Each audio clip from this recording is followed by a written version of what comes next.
Погледнете това малко сладко създание. Прилича на миниатюрна панда, нали? Наричат го мравка панда. Но има един огромен проблем. Името му е пълна лъжа. То нито е панда, нито е мравка.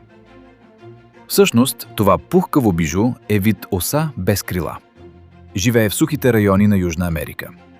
Само женските са без крили и обикалят по земята, облечени в тази гъста черно-бяла козина.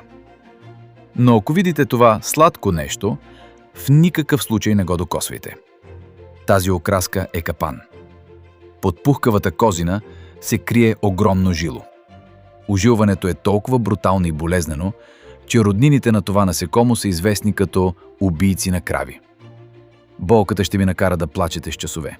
И става още по-зловещо. Тези панди са безмилостни паразити.